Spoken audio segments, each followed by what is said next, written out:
Bi bilindbûna rêjeya aramiyê li Qamişlo ji salekê vir de êdî rêjeya çalakiyên gotên eldarxistin li bajêr bilind bûye. Di her sê rojên dawî de pêşengeha yekemîn a berhem û malên ku hatine çêkirin li Cezîrê hat eldarxistin. Arada me 23 معمل tê di şarikandine ji eslê 45 معمل di Qamişlo cemene.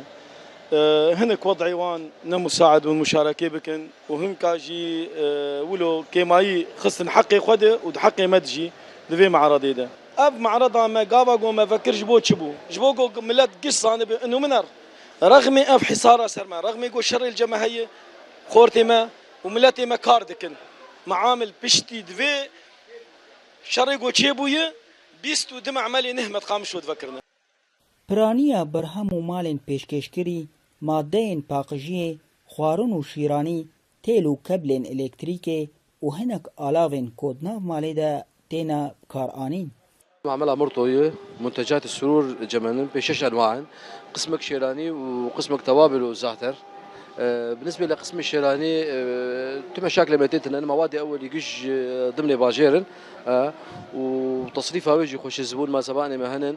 بالنسبة لقسم الزعتر وتوابل صعوبة ما فيش قسم التوابل هي أم الفرصة ناس يخطها بقي جانا جي محتاج دبين أم تشينيش درفة او مثلا قم تشينيش درفه مسكينه جانا جاي له رينا خوش تاخير ري منتجات ما مواد تجميل بودرات شامبوات وجبات شتانه طبعا ام رغم ابتكي محاصر ام قدرات ما هنا مجيلو مصر جبكن بس ام محاصر داعش وغير داعش برفي تشتيله بس رغم ولوجي ده قلمه حتى دوازده صنفا ايرو ام درتخن اقلام درجه يكي Berhemên cûr bi cûr li her koşeyekî di pêşengehê de hatibûne rêzkirin, dîmenek ji wan dihate pêşkêşkirin, ev cara yekemîn e ku dîmenekî wisa li herêmên Kurdî tê dîtin.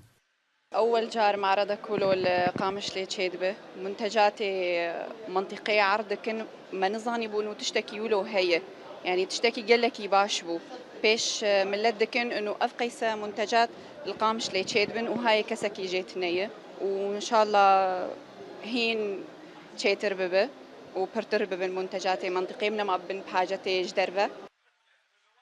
Li dirêjeya 4 salan û pêla koçberiyê li herêmên Kurdî berdewam e.